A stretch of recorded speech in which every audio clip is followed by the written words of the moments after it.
Hi, I'm Noah. I'm from New York and I've been diagnosed with celiac disease for 3 years.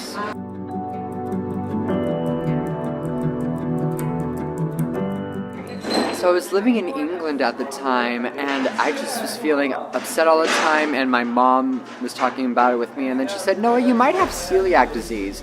So then when I came back from England, I went through the whole endoscopy and the blood work, and lo and behold, celiac disease.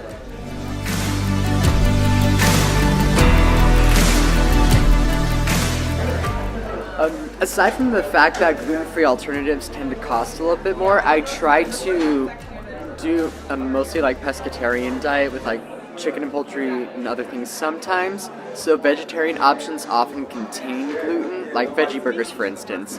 So it's difficult to try and toe that line of finding vegetarian options that are also gluten-free.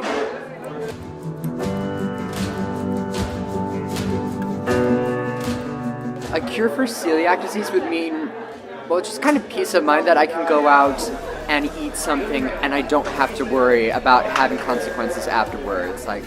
Because that does factor a lot into my time when you're planning meals, when you're having to cook for yourself, when you're going out with friends. Being able to eliminate that stress would be a big relief.